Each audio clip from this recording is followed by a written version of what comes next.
The tomb guard stood steadfastly, his boots clicking in perfect time with the early sun barely peeping through the mist in Arlington.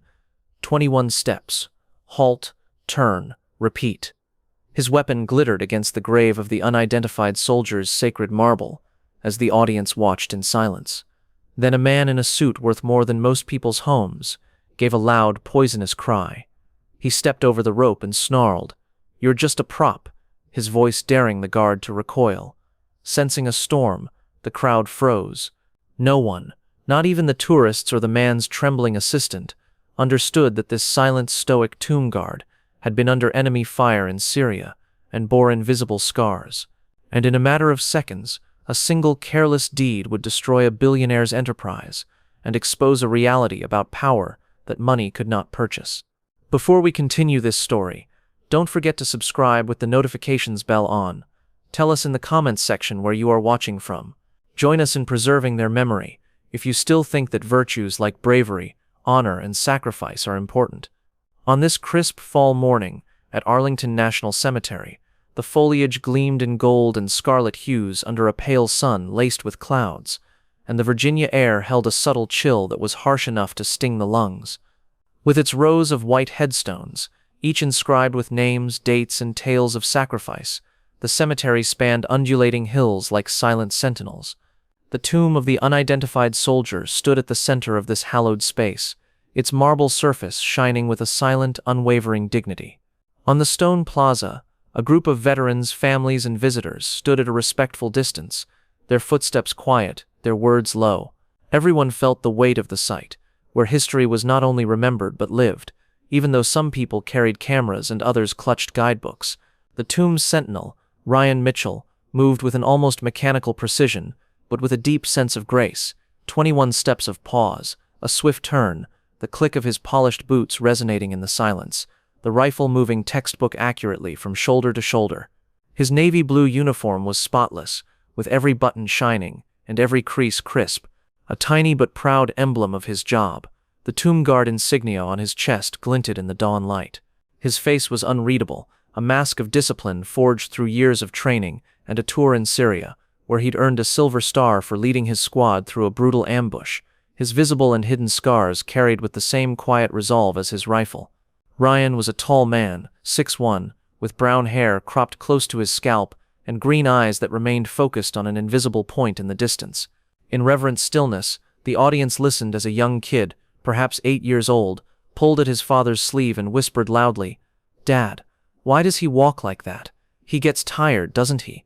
The broad-shouldered father, dressed in a flannel jacket, crouched next to his son and spoke softly but warmly. "Tommy, it's about respect for the troops who sacrificed all and never returned home. He's making sure we don't forget those guys in the tomb." Nearby, an old man stood with his teenage granddaughter, his worn coat adorned with a World War II regimental pin. Harold Bennett, 78, had witnessed combat in the Pacific, and his weathered face held a mixture of pride and sorrow as he observed Ryan's measured steps. He leaned down to his granddaughter, Emily, and spoke in a rough but steady voice, saying, "This is what duty looks like, Emmy." Emily nodded, her eyes wide, and she held a miniature American flag that she had purchased at the visitor center. Not many people understand it anymore. The reverent quiet was shattered by the low hum of a sleek black Mercedes SUV pulling up near the plaza's edge.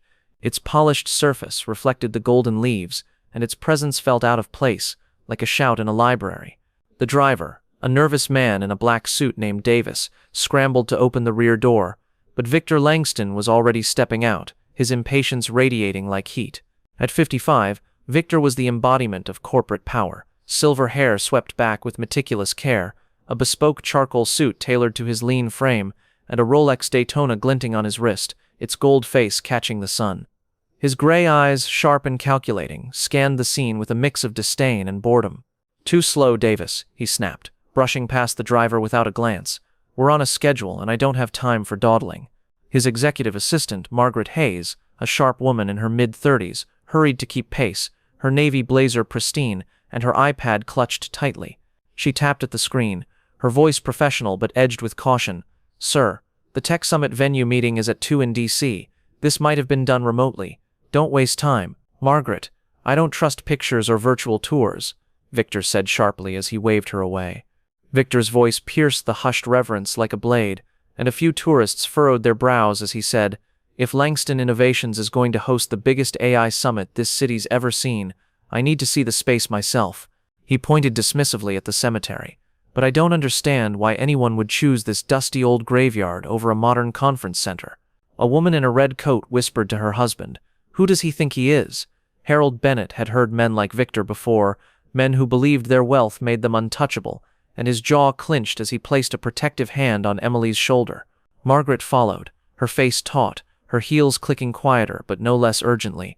"Sir," she ventured, her voice low, "this is Arlington National Cemetery." Victor marched toward the tomb, his polished shoes clicking loudly on the stone path, drawing more attention.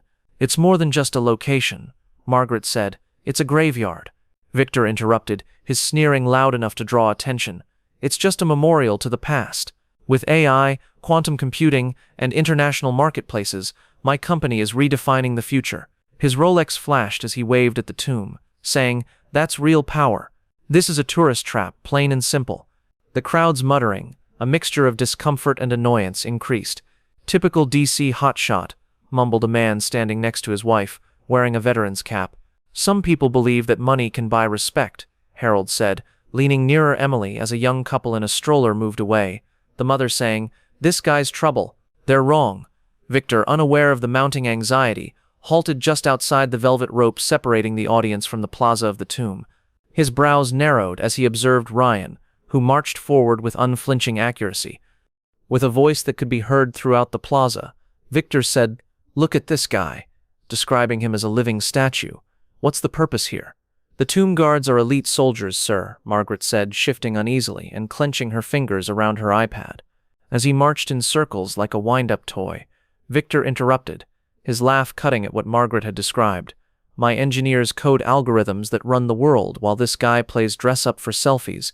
He took out his phone and took a quick picture of Ryan, saying, "I'll use this in my keynote. Progress versus tradition."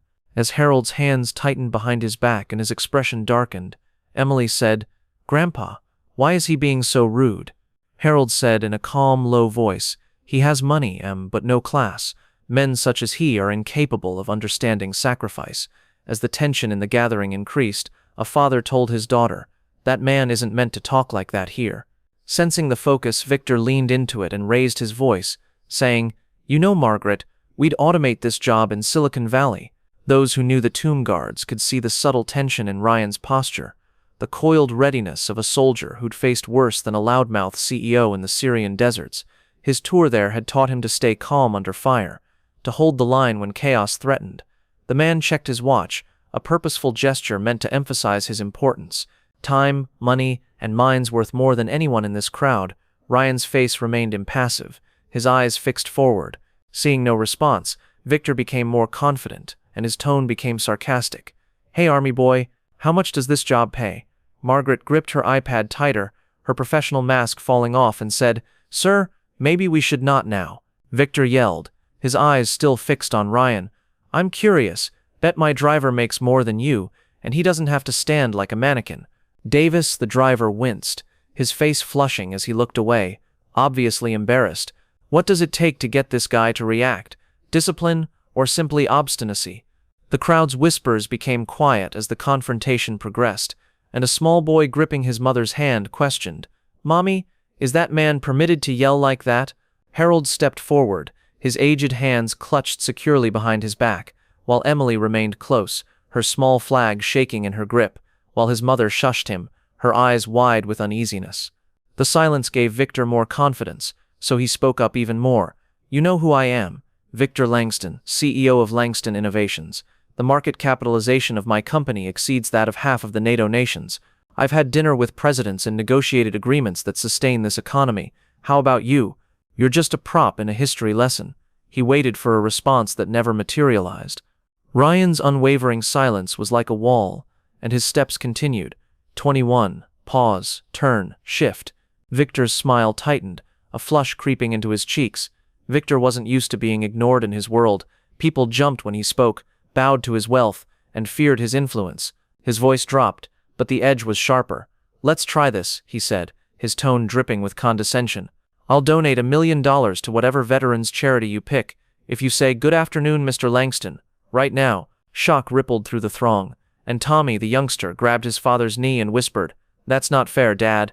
The father nodded, his jaw clenched, and said, "It's not about fairness, son. It's about respect." Harold's eyes narrowed, his voice low as he murmured to Emily, "This man's about to learn something the hard way."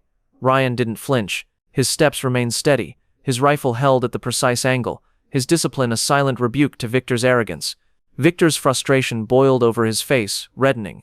He stepped over the velvet rope, entering the restricted area around the tomb, a clear violation of Arlington's rules. "You hear me? I'm offering you $1 million, he said, his voice resonating off the marble. "Give me credit." "Sir, you can't do this," Margaret said urgently as she grasped his arm. "You're not allowed." Victor shook her off, advancing toward Ryan, his polished shoes scuffing the sacred stone. The crowd held its breath, their phones lowering as they sensed the situation spiraling. Harold took a step forward, his granddaughter grabbing his arm. "Grandpa, no, don't."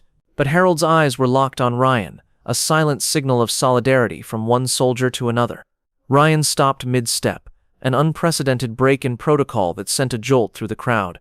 He turned, facing Victor directly, his sunglasses reflecting the CEO's flushed, furious face. His voice was low, steady, carrying the weight of command honed in combat. "Sir, this tomb honors those who gave their lives for this country. You are in hallowed territory." The throng fell motionless, astonished by the uncommon sound of a tomb guard speaking, and the words struck like a thunderclap, their cool authority slicing through the tension like a blade. "Step back and show respect." Whispering to her buddy, a woman in the rear wiped her eyes and said, "He's correct. This place isn't a stage." Victor froze, his confidence faltering for a split second, his mouth opening, but no words came out. Then his ego surged back, his face twisting with rage. "Respect. I fund this country," he spat, his voice rising to a roar. "Your tiny parade is funded by my taxes. You don't provide me instructions." His hand shot out, a sharp slap connecting with Ryan's cheek. The crack echoed across the plaza like a gunshot, a red mark blooming instantly on Ryan's pale skin. The outline of Victor's fingers was stark against his face. Gasps erupted from the crowd. The young boy Tommy buried his face in his father's jacket, scared. His mother covered her mouth, her eyes wide with shock. A veteran in a wheelchair clenched his fists, muttering, "That's too far." Harold surged forward, his old body moving with surprising speed, but Emily grabbed his arm, pleading, "Grandpa, please." Outraged cries replaced the whispers of the audience, and one man cried out, "You can't do that." "Get him out of here," shouted another. Ryan didn't move. His jaw tightened, the red mark burning on his cheek, but his posture remained perfect, his rifle steady in his hands. His eyes, hidden behind sunglasses, held Victor's with unflinching resolve. A soldier's calm forged in firefights far more dangerous than this. Before Victor could speak again, 2 Arlington security officers appeared, moving with swift, coordinated precision. Their uniforms were crisp, their faces impassive, but their movements practiced as if they'd trained for moments like this. One grabbed Victor's arm, his voice calm but firm. "Sir, you're under arrest for assaulting a service member on duty and in violation of restricted grounds. We'll need you to accompany us." With a red face and a panicked voice, Victor struggled and said, "Are you aware of who I am? My name is Victor Langston. Your jobs will go to me. This place will be buried by my lawyers. This afternoon, I'm meeting with senators." With purposeful words, Ryan's calm and authoritative voice pierced the air. "You attacked a soldier defending the tomb of the unknown. Your meetings are irrelevant here, sir." Victor screamed, his voice breaking with desperation. "This isn't over. Your money doesn't matter here." The officers tightened their hold and dragged Victor back toward the plaza's edge. "My name is Victor Langston. Half of DC is mine. This nation's infrastructure is operated by the technology of my company." Margaret stood frozen, her iPad slipping in her hands, her face pale as she watched her boss unravel. She had witnessed him dominate boardrooms and intimidate competitors, but this was a man facing a power that his wealth couldn't touch. His words sounded hollow, like a man shouting into a void. With a look of fear on his face, Driver Davis backed up to the SUV, his phone already up to his ear, calling the company's legal team. Harold moved forward, his regimental pin shining in the sunlight, his voice firm as he spoke to the crowd. "That uniform isn't a costume. It was right of the man to stand there. The tomb he guards, 2 tours in Syria, and a silver star for rescuing his squad from an ambush while under enemy fire." The throng nodded, some wiping away their tears, others straightening their posture, as though Harold's words had jolted them back to reality. It's for the soldiers who never came home, whose names we'll never know. A young woman holding a guidebook muttered to her friend, "I didn't realize what this meant," while a veteran in a wheelchair softly saluted Ryan, his hand shaking but proud. "I understand now," Ryan said, his tone quieter but no less forceful, each syllable bearing the weight of his responsibility. "This tomb isn't about me. We stand here now because of the unidentified soldiers who sacrificed everything. I guard to make sure they're never forgotten." He turned and resumed his march, the red mark on his cheek still visible but his bearing unbroken, the click of his boots returning, steady and precise, a rhythm that seemed to anchor the crowd. Harold came up with his granddaughter by his side, his voice full of emotion. "Thank you, son," he said, his eyes shining. "For them, for all of us." Ryan nodded slightly, the only acknowledgement he'd give, his attention shifting back to the tomb. Victor was led away, his protests waning as the officers escorted him to a security vehicle that was waiting outside the plaza. His cries faded, swallowed by the vast silence of the cemetery. Margaret's professional poise broke as she watched her boss vanish, and she turned to Davis, her voice shaky but firm. "Get the legal team on this," she said. "This is a disaster." But her eyes lingered on Ryan, a flicker of admiration replacing her usual efficiency. She had spent years dealing with Victor's demands, but for the first time she questioned the man she worked for. His wealth and power seemed insignificant compared to the soldier's quiet strength. The crowd started to disperse, but the air felt different now, heavier with meaning. Parents knelt to tell their kids what they had seen, their voices hushed with reverence. Tommy, the young boy, tugged at his father's sleeve once more. "Is that soldier a hero, Dad?" With a husky voice the father nodded and said, "Yes, Tommy, he is a hero. He didn't have to fight back. Not because he did. He stood for something bigger." The mother, her eyes still red, continued, "Tommy, this place is about remembering. That's what he's doing." The youngster nodded, his youthful face solemn, his small flag tighter in his hand. The tomb stood as it always had, a beacon of sacrifice, its marble glowing under the autumn sun. The crowd's phones remained lower, their earlier urge to record the moment replaced by a deeper need to simply witness it. As Ryan continued his march, the golden leaves fell silently around him, drifting across the plaza like a quiet tribute. A veteran wearing a baseball cap came up to Harold, his voice low. "Reminds me of my old CO. "That's the way of it," Harold said, nodding, his eyes still on Ryan. "Never backed down, never showed off, just did the job. Duty doesn't make a lot of noise, it's steady. What would you do if you were disrespected on sacred ground? Would you speak up, stand firm, or simply bear witness? Share your thoughts, honor those who serve, and never forget the cost of freedom." Ryan Mitchell stands watch, not for fame or fortune, but for those who cannot, for the unknowns whose sacrifices built the freedoms we hold dear. The narrator's voice, warm and determined, closed the story with a measured but powerful cadence.